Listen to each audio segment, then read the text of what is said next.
Perusahaan itu akan bisa baik manakala pemimpinnya itu mampu menentukan arah dan budaya kinerja organisasi.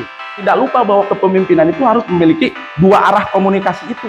Pimpinan itu harus memiliki kesamaan prinsip dan keyakinan yang sama dengan anggotanya itu. Peran pimpinan yang efektif adalah mereka yang mampu menyesuaikan gaya kepemimpinannya dengan kebutuhan situasi dan karakteristik timnya.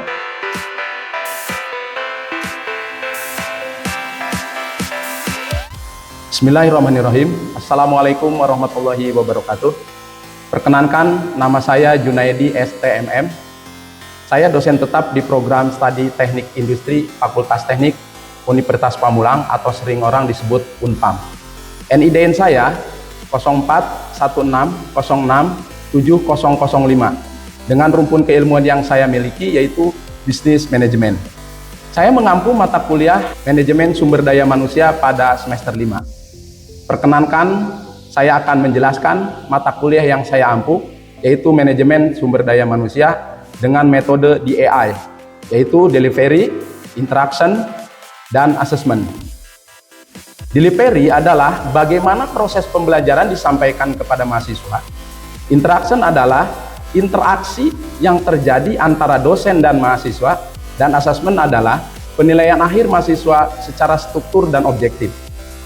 Video ini dibuat dengan tujuan untuk memenuhi salah satu persyaratan sertifikasi dosen tahun 2025, yaitu pernyataan diri dosen dalam unjuk kerja Tridharma Perguruan Tinggi atau disingkat dengan PDDUKTPT, khususnya pada aspek pengajaran. Baiklah, saya akan mulai menjelaskan deskripsi dan informasi umum dari mata kuliah Manajemen Sumber Daya Manusia.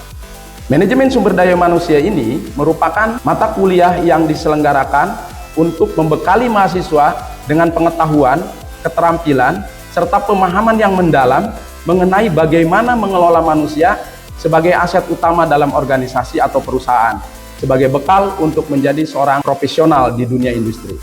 Kemampuan akhir yang diharapkan setelah mengikuti perkuliahan ini adalah mahasiswa mampu mengetahui, memahami, serta mampu mengaplikasikan materi-materi yang diajarkan secara komprehensif, juga bisa berpikir kritis dalam memahami persoalan pengelolaan sumber daya manusia secara efektif, beretika, dan strategis, baik sebagai profesional SDM maupun sebagai pimpinan organisasi di masa yang akan datang.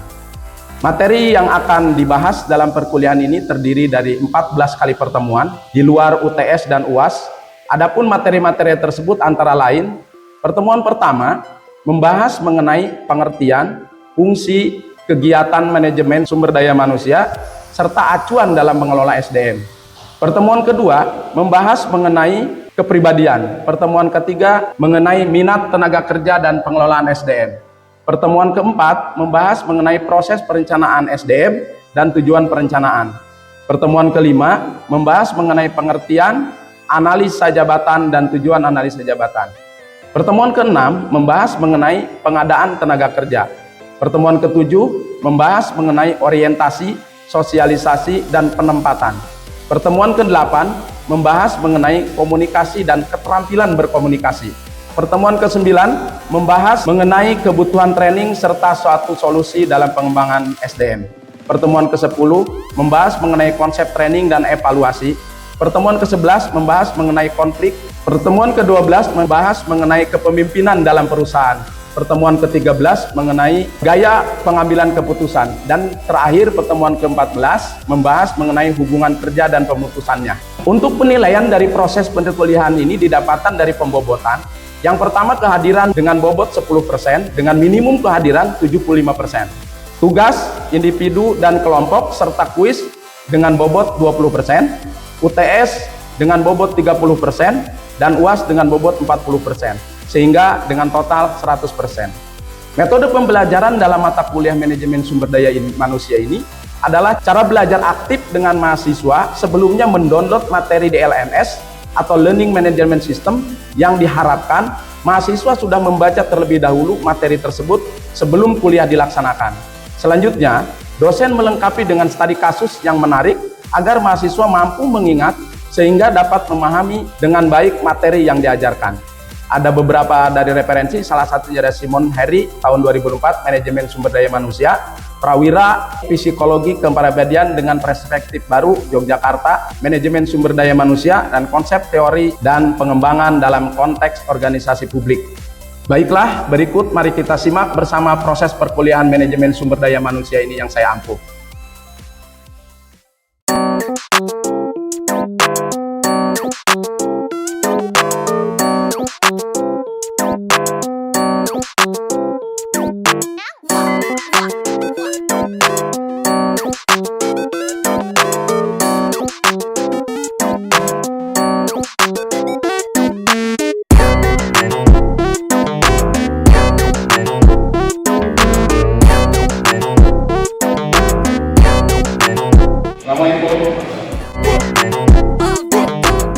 Baik, Assalamualaikum warahmatullahi wabarakatuh.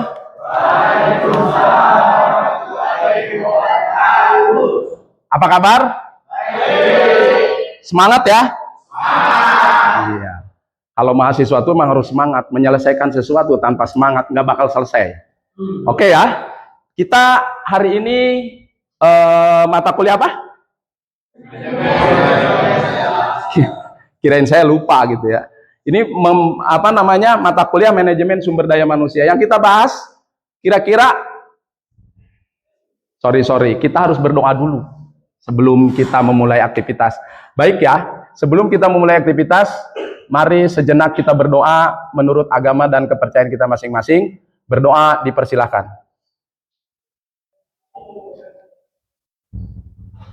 Doa selesai. Hari ini berarti kita masuk ke pertemuan 12 ya. Pertemuan ke-12 itu mengenai kepemimpinan ya. Saya berharap kita semua bisa terus konsisten lah mengikuti mata kuliah ini. Saya tidak bosan-bosan bicara masalah absensi ya. Kan udah saya sampaikan dari awal-awal, ini penting diketahui teman-teman semua, teman-teman mahasiswa semua, bahwa absensi itu minimal penilaiannya itu bobotnya 10% dengan tingkat kehadiran minimal 75%. Paham ya itu? Itu harus digarisbawahi. Oke, kita akan bicara masalah kepemimpinan dalam perusahaan ya. Ini yang akan kita bicarakan. Kira-kira ada yang tahu enggak masalah kepemimpinan itu apa? Ya, silakan Dul. Kalau menurut saya kepemimpinan itu buat memotivasi dan mengarahkan kepada bawahan-bawahannya. Oke, bagus ya. Secara garis besar memang seperti itu ya. Jadi kita lihat ini, apa sih kepemimpinan? Kepemimpinan adalah kemampuan untuk mempengaruhi, mengarahkan dan memotivasi orang lain untuk mencapai tujuan organisasi secara efektif dan efisien. Tadi ada mengarahkan dan memotivasi ya, Kak Abdul ya. Kemudian kalau dalam konteks perusahaan, kepemimpinan itu sangat penting karena menentukan arah, budaya, dan kinerja organisasi. Nah, hal ini perusahaan itu akan bisa baik manakala pemimpinnya itu mampu menentukan arah dan budaya kinerja organisasi. Mau bagaimana organisasi itu akan bagus kalau pemimpinnya atau kepemimpinannya tidak bisa mengarahkan ini. Paham ya? Oke, kita lihat lagi slide berikutnya.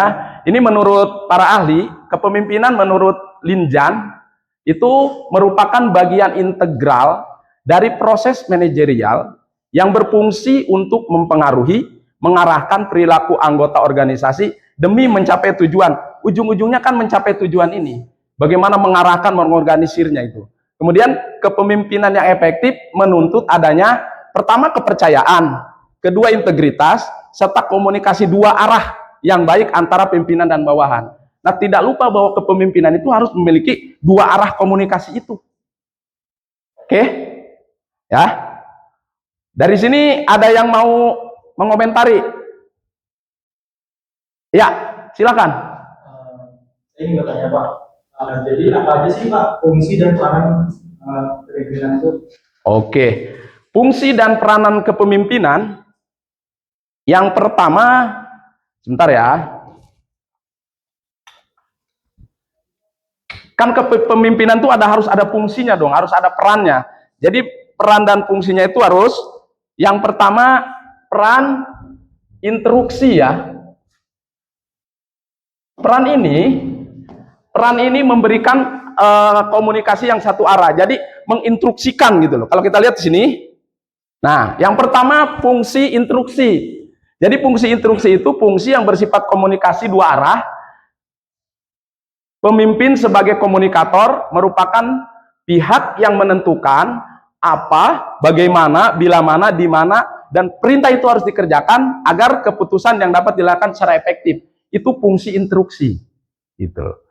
Kemudian yang kedua ada fungsi konsultasi nih ya. Jadi fungsi konsultasi ini fungsi yang sifatnya komunikasinya dua arah. Kalau tadi satu arah ya, kalau menginstruksikan itu, kalau ini dua arah. Jadi pada tahap pertama untuk menentukan keputusan, pimpinan seringkali memerlukan masukan atau input sebagai bahan pertimbangan dalam menentukan keputusan yang mengharuskan berkonsultasi dengan orang-orang yang dipimpinnya, yang dinilai mempunyai bahan informasi yang diperlukan dalam menentukan keputusan. Jadi si pimpinan itu harus memiliki membutuhkan konsultasi dengan anggota yang dipimpinnya untuk menentukan bagaimana keputusan ini harus diambil. Oke, kita lanjut ya. Fungsi selanjutnya, fungsi partisipasi. Tadi kalau Pandu menanyakan apa sih fungsinya, nah fungsinya ada minimal ada 4. Si kepemimpinan itu memiliki 4 fungsi itu. Kalau dia tidak memiliki fungsi-fungsi ini, bukan kepemimpinan namanya. Nah, bisa dipahami ya. Yang selanjutnya fungsi delegasi. Nah, fungsi delegasi ini dilaksanakan untuk melimpahkan wewenang. Jadi umpamanya Pandu nih suatu hari nanti jadi seorang manajer produksi gitu ya. Nah, kemudian kamu memberikan kewenangan kepada anggotanya untuk menjalankan, menjalankan keputusan yang harus diambil seperti apa umpamanya. Makanya di sini pimpinan itu harus memiliki kesamaan prinsip dan keyakinan yang sama dengan anggotanya itu. Jadi kalau mendelegasikan perintah itu atau wewenang kepada orang yang kamu percayai dan orang tersebut bisa hampir selevel dengan kamu cara pengambil kebijakannya. Karena kalau delegasi itu diserahkan kepada yang tidak tepat, itu akan bermasalah. Oke, kita lanjut ya. Nah, ini ada gaya kepemimpinan. Pengertian dari gaya kepemimpinan adalah cara seorang pemimpin mempengaruhi, mengarahkan, memotivasi, dan mengelola individu atau kelompok untuk mencapai tujuan organisasi. Gaya ini mencerminkan nanti karakteristik, perilaku, dan pendekatan pimpinan dalam berinteraksi dengan bawahannya. Jadi ada beberapa gaya kepemimpinan di dalam organisasi itu. Seorang pemimpin itu harus punya gaya atau tipe jenis kepemimpinan. Kita lihat sini. Yang pertama ada gaya kepemimpinan autokratis. Ya, ciri-cirinya salah satunya adalah pemimpin ini memegang kekuasaan penuh. Jadi dia otoriter gitu ya. Penerapannya pasnya itu ya pada situasi kritis. Umpamanya di lembaga tuh, kalau di lembaga di militer itu harus otoriter juga. Nggak bisa pada saat perang nunggu komunikasi dengan bawahannya. Ya keburu ketembak kita kan ya. Bener nggak? Ya keburu mati duluan gitu ya. Ya. Kemudian yang kedua, kepemimpinan demokratis. Ini kepemimpinan ini melibatkan timnya, anggota timnya yang dilibatkan untuk memberikan nanti keputusannya seperti apa.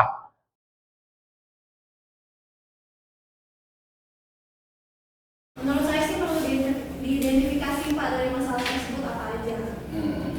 Terus Kalau dari kasus ini ya Pak, gaya kepemimpinan yang autokrasi ini menimbulkan ketidaknyamanan atau tekanan terhadap karyawan Pak.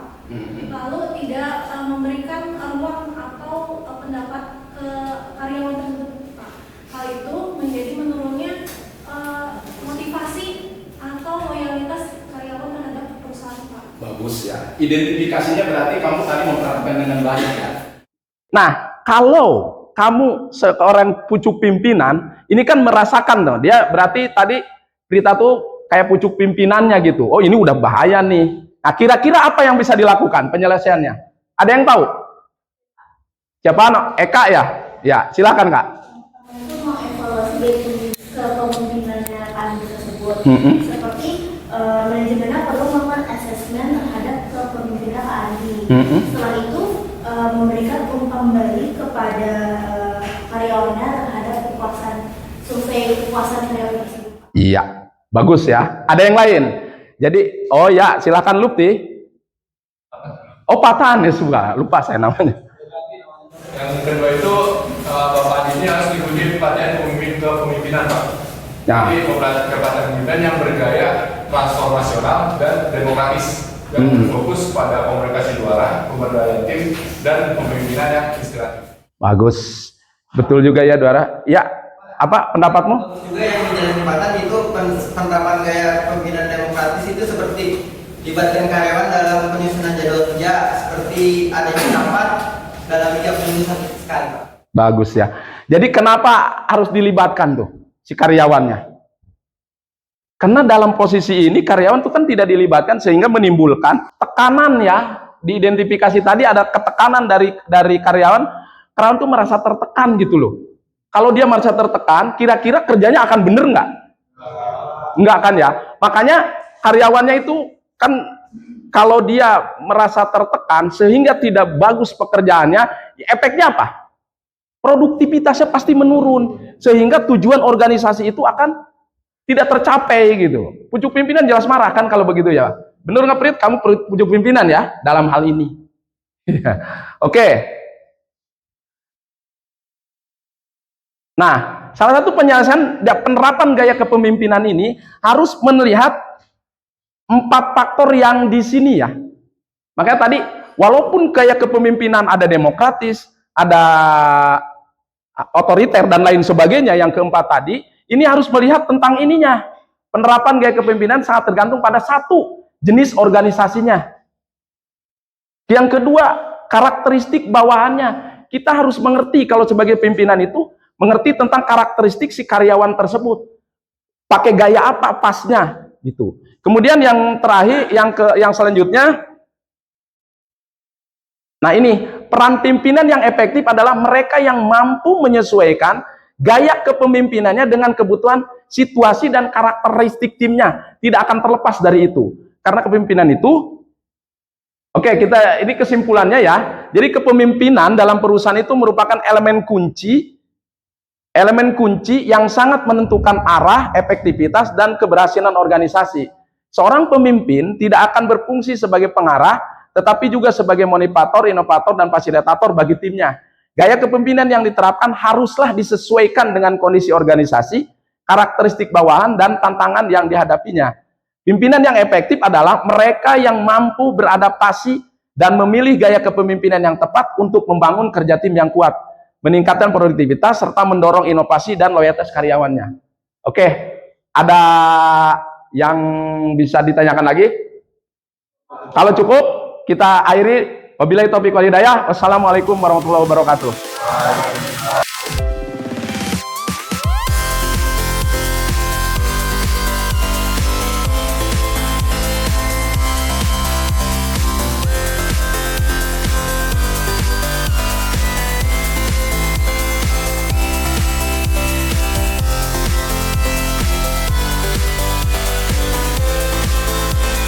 Demikian video pernyataan diri dosen dalam unjuk kerja Tridharma Perguruan Tinggi ini kami buat sebagai bentuk komitmen dan tanggung jawab saya dalam menjalankan tugas di bidang pendidikan. Semoga informasi yang disampaikan dapat memberikan gambaran yang jelas tentang peran dosen dalam mewujudkan Tridharma Perguruan Tinggi serta mendukung perkembangan akademik Universitas Pamulang. Saya mengucapkan terima kasih yang sebesar-besarnya kepada Direktorat Sumber Daya Dirjen Pendidikan Tinggi, Sains dan Teknologi Republik Indonesia atas dukungannya yang luar biasa dalam pengembangan pendidikan tinggi di Indonesia, khususnya dalam mendukung penerapan PDD UKTPT. Kami juga menyampaikan rasa terima kasih yang mendalam kepada jajaran Rektorat Universitas Pamulang serta Fakultas Teknik dan Program Studi Teknik Industri Universitas Pamulang yang telah memberikan dukungan penuh dan kontribusi yang berharga dalam mewujudkan video ini. Semoga kerjasama yang baik ini terus memperkuat komitmen kita bersama untuk menciptakan pendidikan yang berkualitas dan bermanfaat bagi masyarakat. Saya ucapkan terima kasih. Wabillahi taufiq wal hidayah. Wassalamualaikum warahmatullahi wabarakatuh.